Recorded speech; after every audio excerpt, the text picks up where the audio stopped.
So today, as you see on the slide, we are talking about Noah's 7th commandment in the book of Genesis. We continue. And today, we talk about idolatry in chapter 1.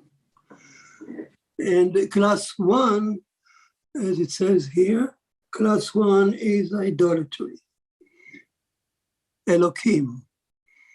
Now, we're talking about, this will be the name, official name of our class for the record.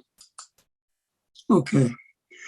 So, if Noah's first law, idolatry, is seen in Genesis chapter 1.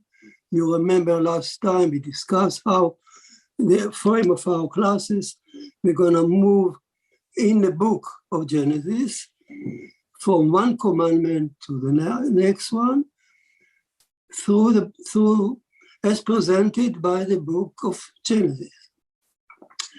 And as it happened, idolatry, which is a Noahide commandment number 1, is presented in depth by chapter 1. So the question is, where is it in chapter 1? Where is idolatry mentioned in chapter 1? Let me remind you that this is not a talk for a theologian or a professor at Harvard or something like that. We are dealing with a basic ID card of Noahide. Since Noahide claimed to hold the 7th commandment of Noah, and the first commandment is idolatry, so it behooves every Noahide, actually every American, every person on earth, in fact, to know what idolatry is, to be familiar with the concept, and to not to delegate it to something archaic, passe, that deals only with the foolish idolatry of wood and stone. No, idolatry is much more than that, and it's the first commandment out of the 7 that is your charter of the Noahide. So where the question is, in chapter 1, where you can find a reference to idolatry. And the fact is, if you look at the chapter, it describes creation, it describes God, and there is one verse that describes creation of Adam. And it says in plural, let us make Adam in our form, in our image. So Rashi says is there on the spot that speaking in plural, let us make Adam in our form and our image. Speaking in plural, God, or the Creator, opened the door for idolaters to think that there is more than one Creator. He speaks in plural. I know one can say it's a royal plural. We, the King of England. But we, the King of England, actually means that the king is surrounded by counselors, that he is not acting as a tyrant. So that's why we, plural, is royal. But here also, when he speaks in plural, let us make in Adam in our form and image, it implies that he is a king. He speaks in plural and royal, as a royal king, and he has counselors around him. So who are those counselors? Are they powerful? And Rashi says that yes, he opened the door for idolaters to think that speaking in plural means that there is more than one creator. These counselors may be very powerful. So we found in entire chapter 1 is a source of idolatry. That's what we are looking for. Now, what does it mean, speaking plural, opening the door for idolatry? So here, we can derive from here at least 3 meanings to what idolatry is all about. Remember, the Noahide should know that. This is every Noahide, if you stop him on the street, ask him the 7th commandment. So please tell me what idolatry is. Why you brag about to be a Noahide and support the idolatry commandment? What is idolatry?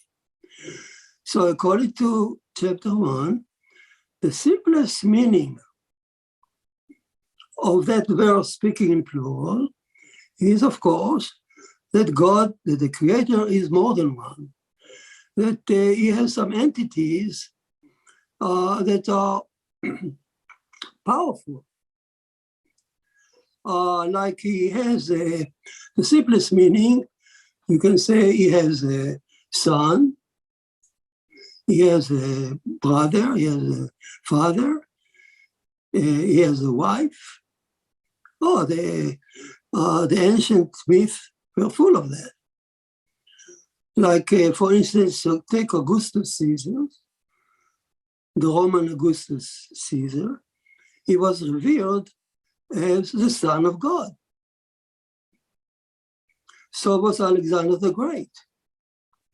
He dared to go to these vast territories that he conquered, and he feared no death because he was told that he is the Son of God.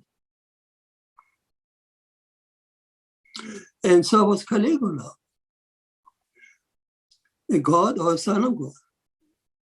And so was Pharaoh by the Egyptian mythology. So the idea that God has a family or son or wife, it's very permeated the ancient world, and it's considered sheer idolatry.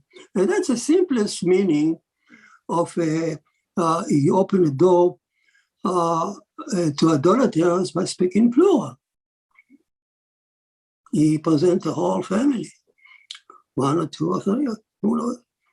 Now, of course, there is a wider definition of what idols mean. Come from the verse. We're talking about that verse. And what can be an idol? Here is another definition of idol come out from that verse. An idol is whoever, any entity that the Creator consulted with in the making of Adam. Speaking plural. So they are potential partner or creating, they are partners, partnership in creation, creating Adam, partners. So in rabbinical literature, there is a vast reference to the idea of describing what idolatry means in terms of people believe in God, but also in his partners. Those partners can be inferior or the same power or even superior to God. You know? Yes, there is. For instance, I'll give you an example, Melchizedek. When you meet Abraham, later on in Genesis, Melchizedek blesses Abraham and says, blesses Abraham to the superior God. Wow, superior God means there are inferior gods. So Melchizedek, according to the text, believed in not in one God, but in also God in God partners. Yes, there is one supreme God, but there are some entities are inferior that also should be worshipped and pleased. So that's the idea of partners of God. So the first idea is kind of God family. son, mother, father. The next one is partners. And who are those partners? Are identified by the verse. When he speaks in plural, let us make Adam. So to whomever he spoke to, and there's a big list of them, of those entities, we will discuss it in detail. So any one of those entities he discussed with, consulted with, according to the text, these are potential idols, according to Rashi. So we've already seen two meanings of idolatry coming out from that verse. And there is even a wider sense or definition of idolatry also coming from the verse, a deeper meaning. Let's look on the context, on the verse, what he's saying. Before making Adam, God announces that he is going to make Adam, the way he's going to make Adam, in our own form and our image. So this is an announcement of the way that he's going to make Adam. Now, the same announcement, by speaking in plural, let us, also opening the door for idolaters, for idolatry. So here is idolatry commandment bound together with the creation of Adam. Meaning, what Moses is saying here, that Adam was created purposely, intentionally, to withstand the idolatry trial.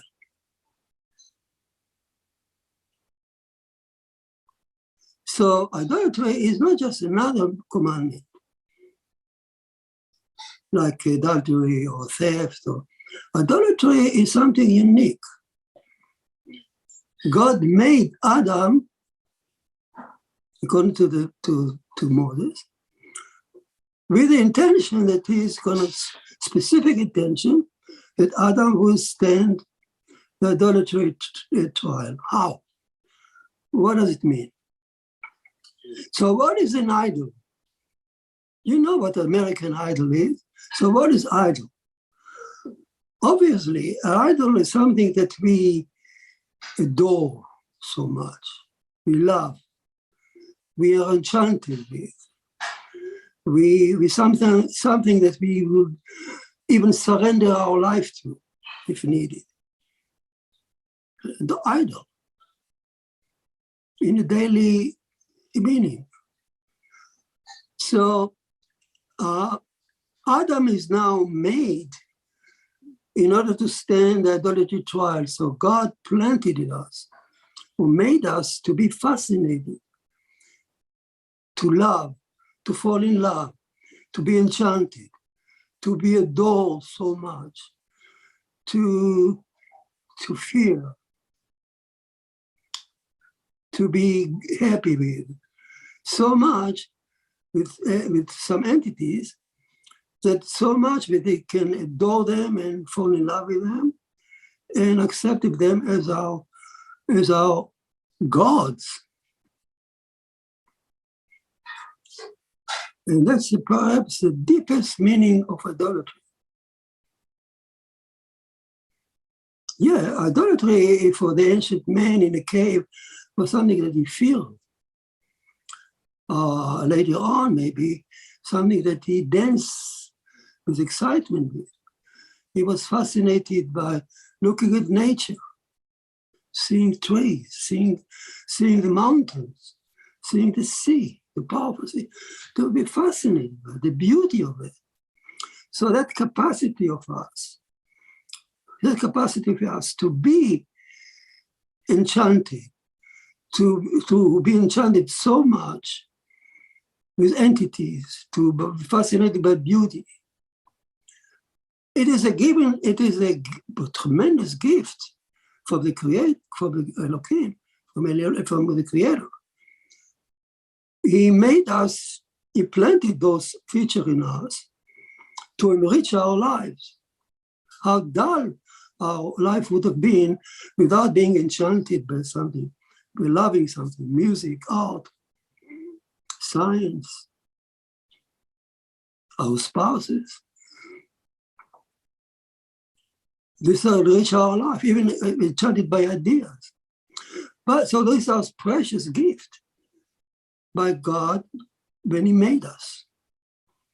But Moses is saying that He made us, He gave us those very gifts in such a way that they can serve as a potential nidus or source for idolatry.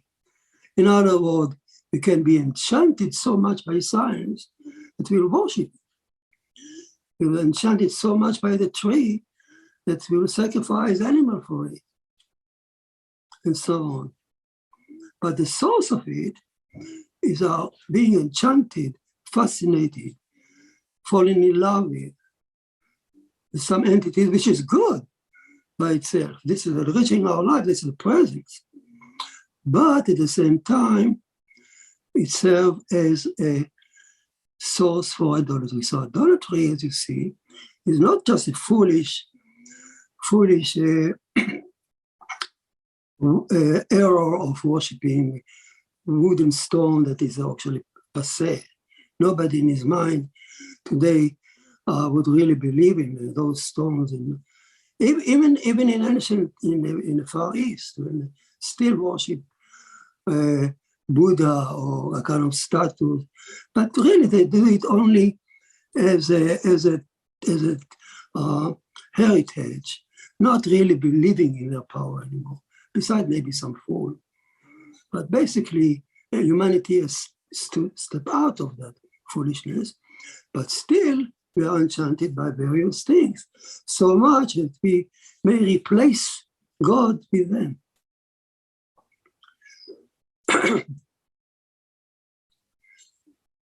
So you can say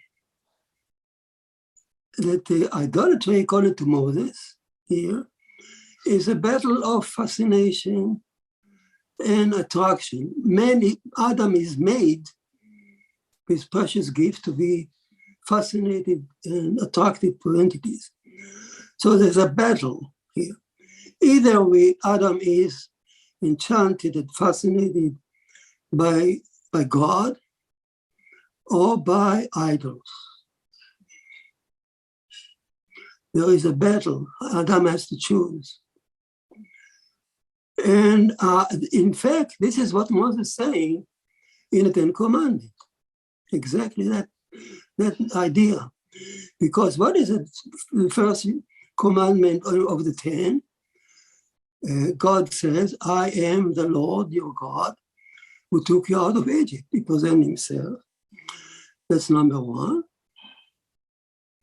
And number two, he says, thou shalt not have other gods beside me. A list of idols. So first he presented himself, then he presented the idols, as man has to choose between them. Either man is attracted to God above, in commandment number one, or not. If he's not, he's going to fall a prey to the idols in commandment 2. So idolatry commandment has two sides. A positive side, a negative side is be careful not to fall a prey to the idols. It's a negative side. A positive side, know to whom you should direct your fascination and attractions, and to whom you should worship. So idolatry is this way, as Moses depicted in Ten Commandments, as two sides. Either is a battle of attraction. Interestingly, Moses leaves no option of being neutral. A person cannot say, I'm a secular and I'm not attracted to anyone, anything. I worship no one. Ha, ha, ha. If he's not attracted to God, surely he will fall a prey to be enchanted and attracted by an idol. It can be a communism, it can be fascism, it can be any ism beside God. He can even sell himself to worship even art. An artist can worship his art making as an idol. He lives only for one reason, to make an art. And he pays no attention to any moral issue. That's a person who errs in worshiping art or music. Can be, if anything, subject your life to instead of God, it's an idol.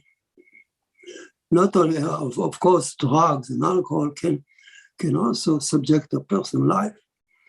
That's another sort of idolatry.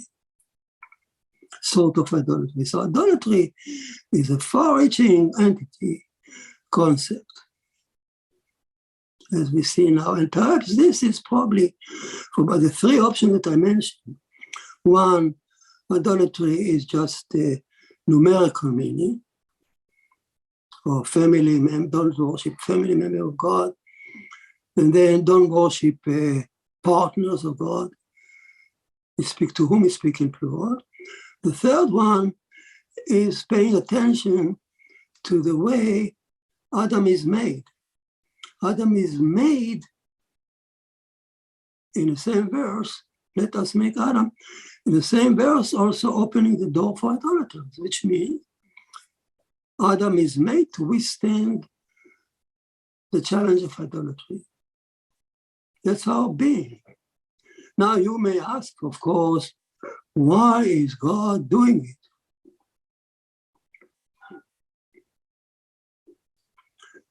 Why does God need to make Adam in such a way that he will be fallen prey to idolatry?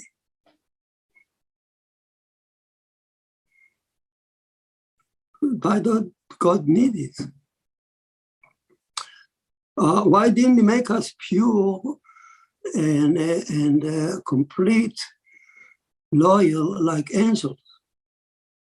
Why made us flesh and blood with all these attractions and fascination and internal fights, struggle between God and idols in our soul, in our lives? Why did he need it? Why did he put us in a trial like that? That's the question. Now the answer is the nature of God, or the meaning of God as depicted in chapter 1.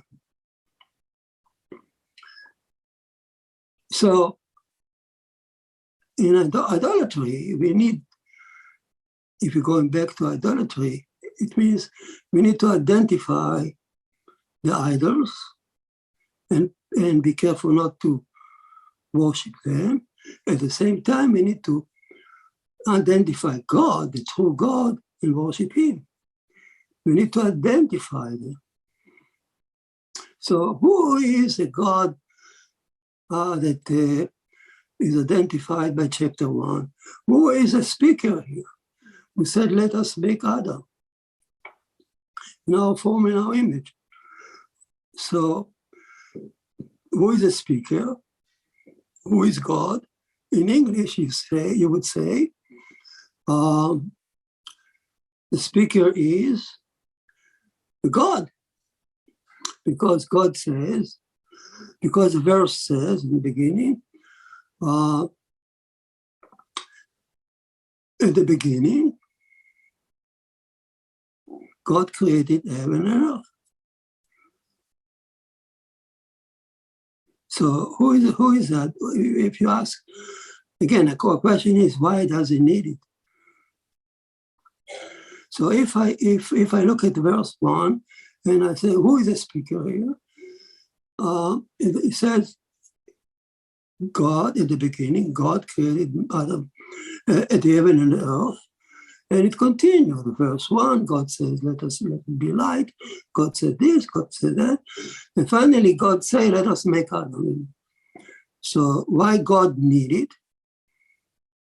I don't know. The word God doesn't tell me anything. God is just a term. English God is a term that expresses all reverence, but it's not specific to anything. God made us. Why did He make us to stand a trial? I don't know. I cannot tell from the English text. But if you look at the Hebrew text, it doesn't say God made, at the beginning God made Abraham. He uses another term, which is completely lost in English translation, which completely ignore it. It says at the beginning, Elohim, created the heaven and earth, and throughout the chapter 1, there is no, in Hebrew, there is no God. It's only Elohim speaking. Now, who is that Elohim? Elohim is a simple Hebrew term for the judge. Here we are talking about the Almighty Judge. So who created the heaven and earth? The Judge. Almighty Judge.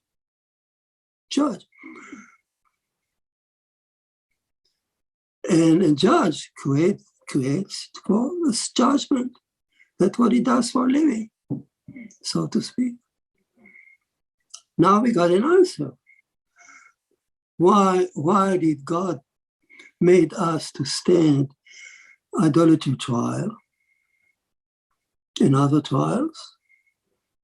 But here in chapter 1 is idolatry trial. Why does He made us in such a way that we be fascinated and attracted to the idol? Because He is a judge, and He made Adam to stand judgment.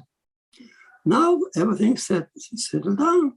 Now we understand why we are here, and we need to stand a trial made by, set up by Elohim, the Creator, who created the universe, heaven and earth, for a trial.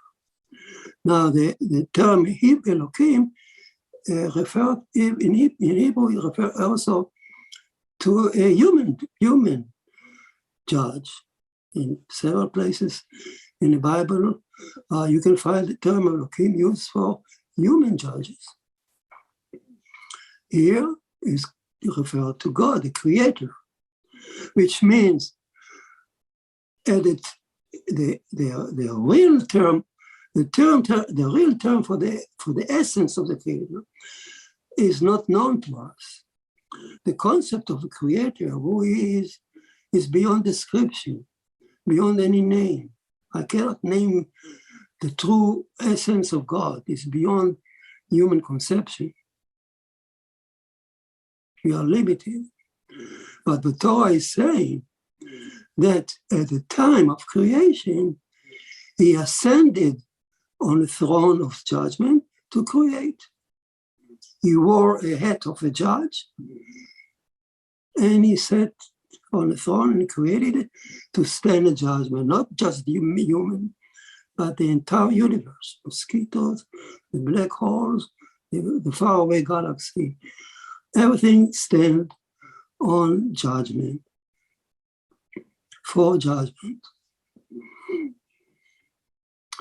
So now we got an answer why a man is born to withstand the idolatry trial.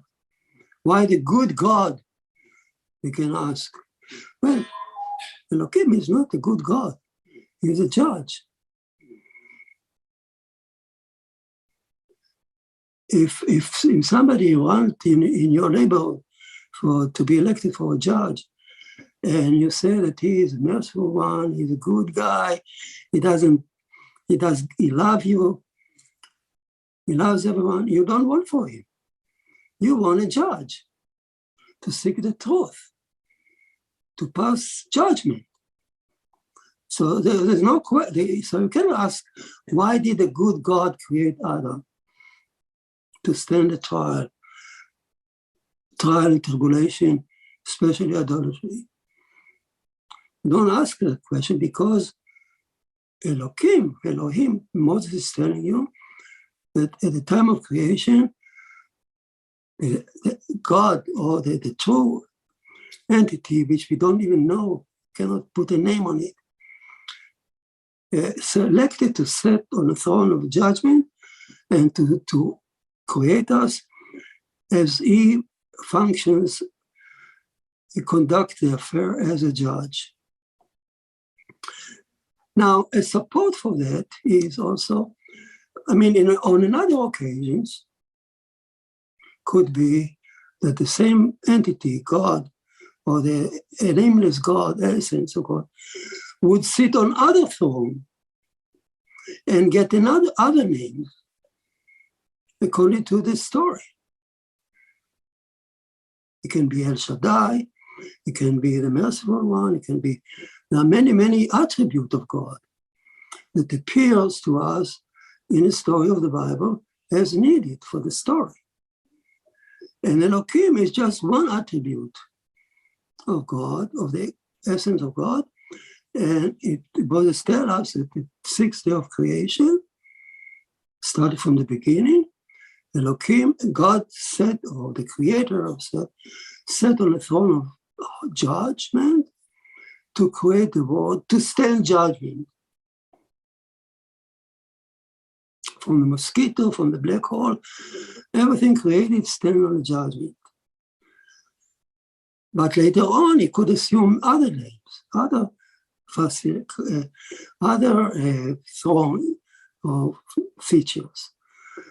I give you a support for that idea, because if you pay attention, it says, at the beginning, Elohim created the heaven and earth. It was only the beginning. Later on, this entity of creator, move on to sit on other throne, like the throne of mercy and other features. But at the beginning, the nature, the cosmos around us, was created as he sits on the throne of judgment. We'll talk about what are the features of Elohim in a minute. So,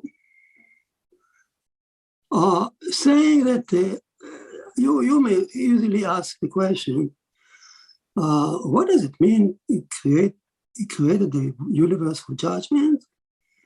Does the mosquito has a mind to stand the judgment? The black hole, does it have a mind? The exploding nova, the faraway galaxy, do they have mind to stand judgment? And the answer is very simple. It's straightforward. Elohim, the judge, set up the law of nature by which all these entities should follow. So he judges them. If any of those entities disobey, so to speak, or fail those laws, it disappears. So for nature, he set up the law of nature. When it came to us, to mankind who have free will and a mind, our trial is much more complex. Our judgment is much more complex. We not only need to comply with nature, the law of nature, like anybody else, we need to comply like anybody else, first of all, with the law of nature.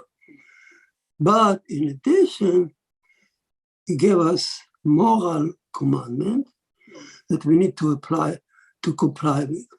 So our trial, because we have mind and free will, and we understand morality, so our mind is much more complex than the nova, exploding nova. But basically, in essence, everything in the world is made to stand the judgment, one sort of judgment or the other.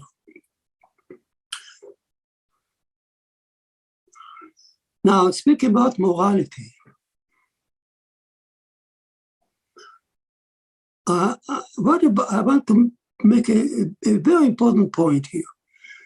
Idolatry as a commandment has no moral value. It's shocking.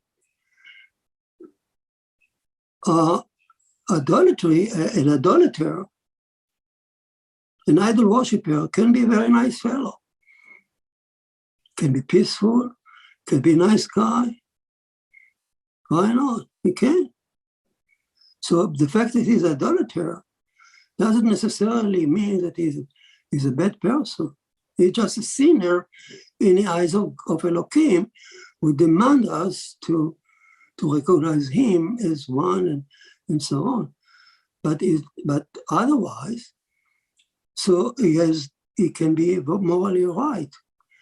So the issue of idolatry by itself carries no moral value. It doesn't make you necessarily a better person if you're not an idolater, if you worship God. Yes, of course. We said last time that being an idolater, being a worshiping God, will protect you from falling down, sliding down the commandment to adultery. We said that if a person doesn't recognize God and he doesn't fear God, he most likely will fall prey to the rest of the commandment one by one. So idolatry in that sense is very important. It's a key, it's a barrier from falling down. But by itself, we should not make an error. We should not deem an idolater necessarily to be a bad person. So his judgment is necessarily on that pure point of idolatry. So that should not mix the issue.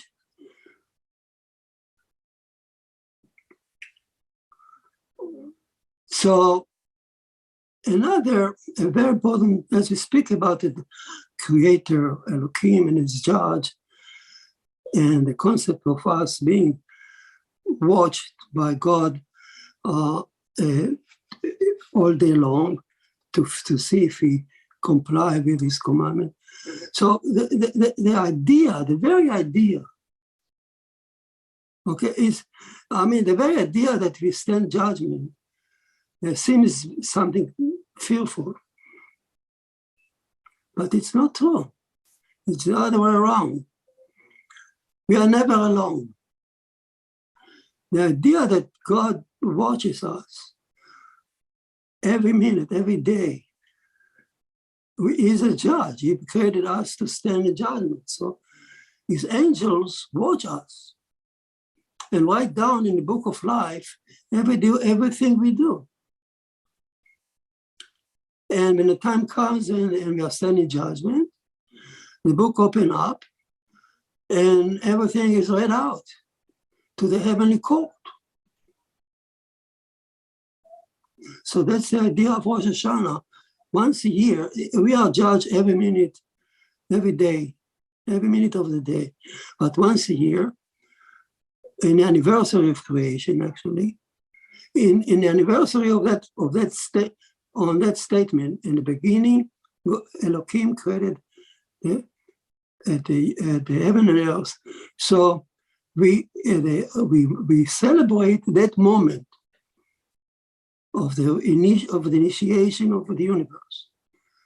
And that moment is called Rosh Hashanah, the head of the year. And that's the day that God ascend again on the throne of judgment, as it was at the beginning. And he judges the entire universe, from the black hole to the mosquito, to the crocodile, to mankind. Every creature passed by his eyes, and he decided its fate. And the angel opened up the book, and the book is read by itself, in fact. And every person read out loudly. Whatever you think, whatever you do during the year, it's read up there in the heavenly court. So somebody is watching us. We are never alone. And that's some comfort in that idea that we are never alone. But it also calls us to call us to be responsible for our deeds. Somebody is watching and write down whatever we do. So when we blow the shofar in Rosh Hashanah, the horn, here is a text, I read it for you. Today is the birthday of the world, of creation. Today you ascend again on your throne of judgment. That's what we chant in the synagogue. Today you ascend again on your throne of judgment. When all the creatures of the world pass before your throne, as you examine each and every one of them and dictates their fate for the next year. Wow. So everything I said, it's not me. It's in the book of Rosh Hashanah, which celebrate that moment of creation.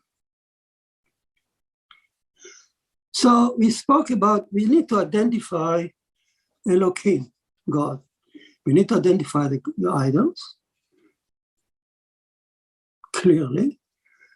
And we need to identify, on the other hand, God, whom we should worship. So we said already, Elohim.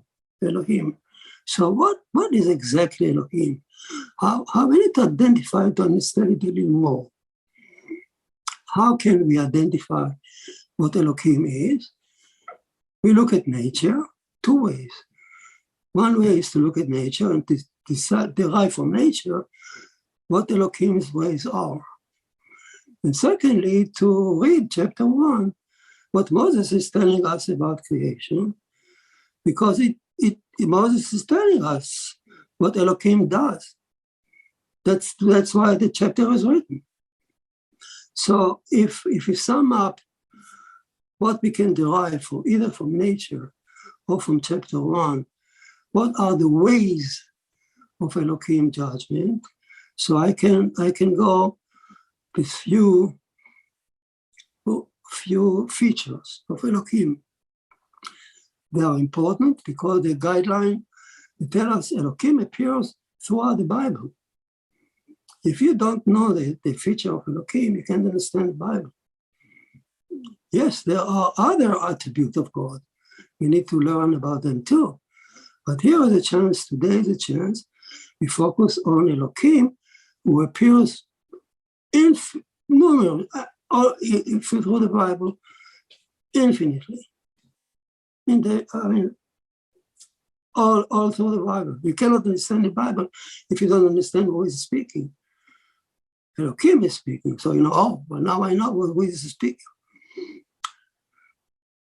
So first of all, number one, I say, if you look at chapter 1, he describes what Elohim does. He built nature by 6 days. He's a builder. Very important concept. Elohim is, first of all, builder of nature. He still builds it. It hasn't stopped. And nature is like 6-floor building. And each day is a floor. And as the story goes in chapter 1, each day is piled up on top of the former one. So in a 6-floor building, set up one after the other.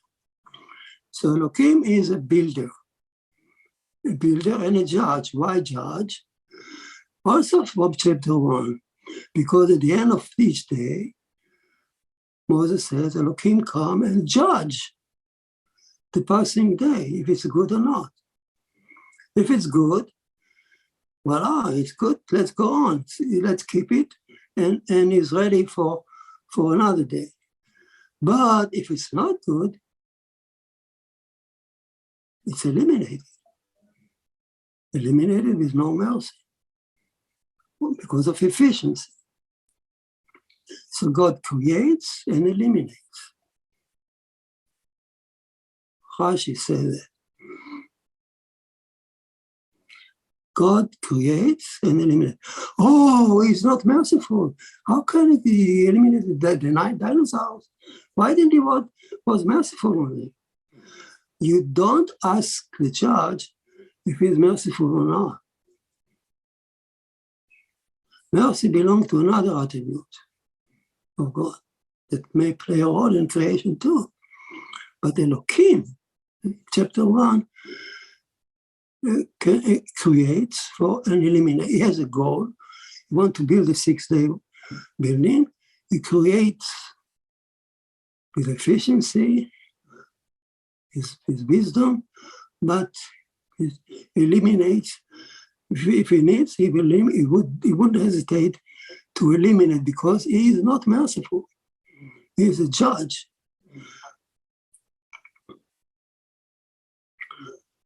And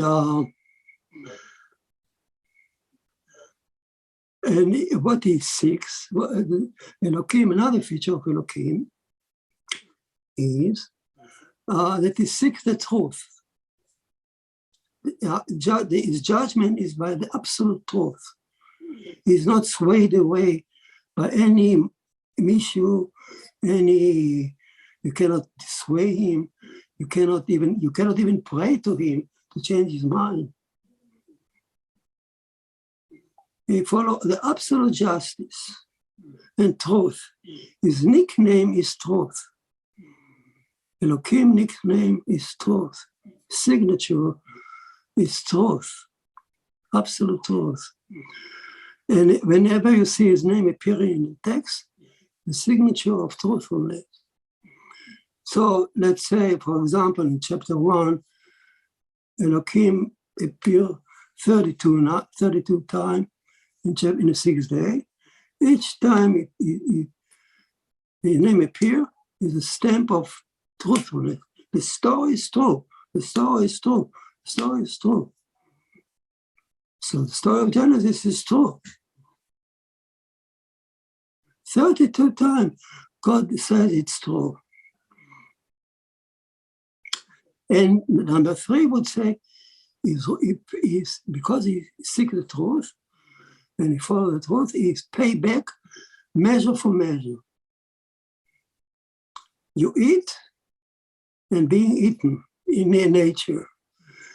Animal cause pain and feel and then suffer pain.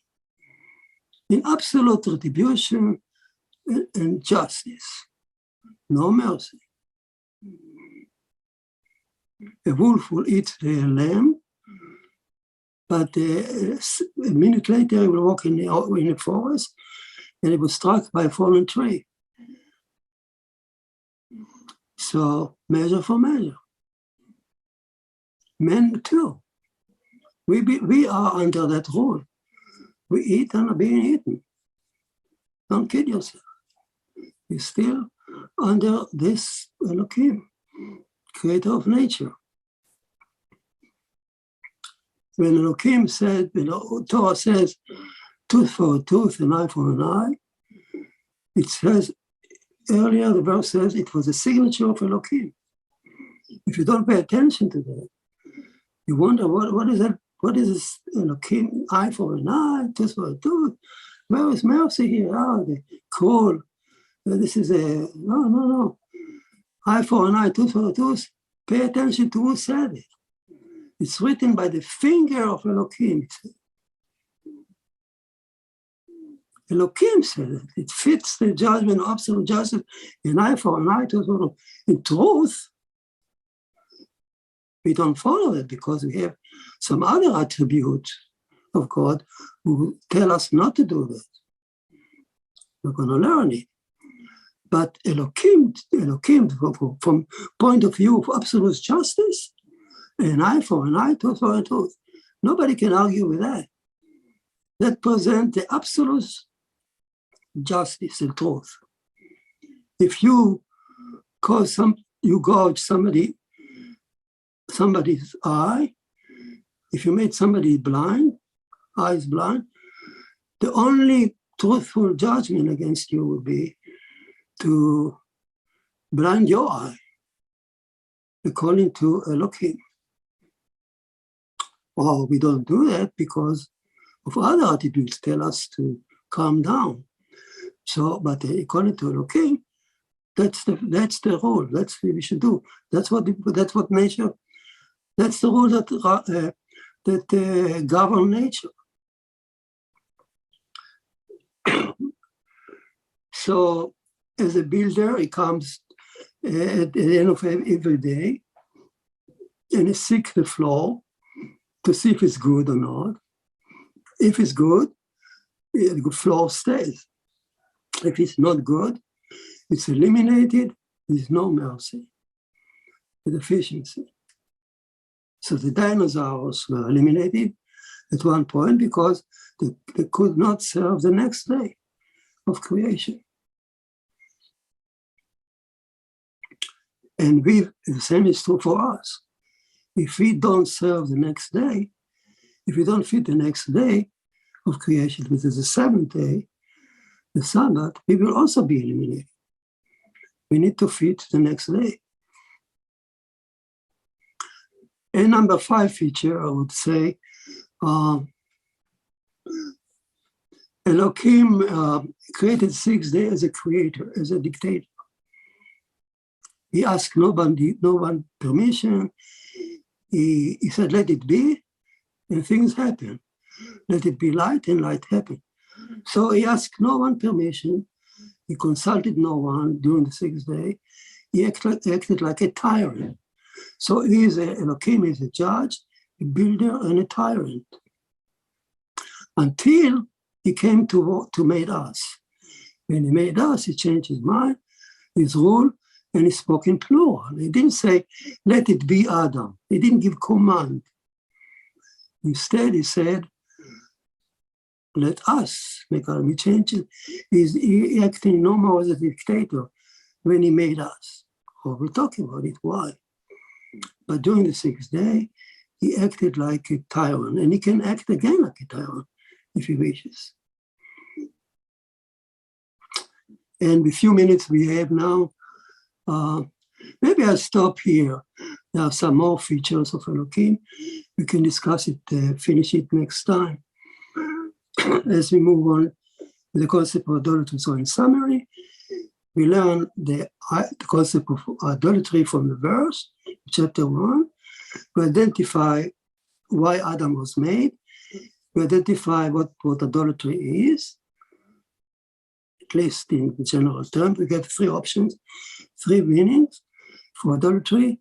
And then we identify God, the speaker, to answer the question, why are we made in such a way to stand idolatry trial?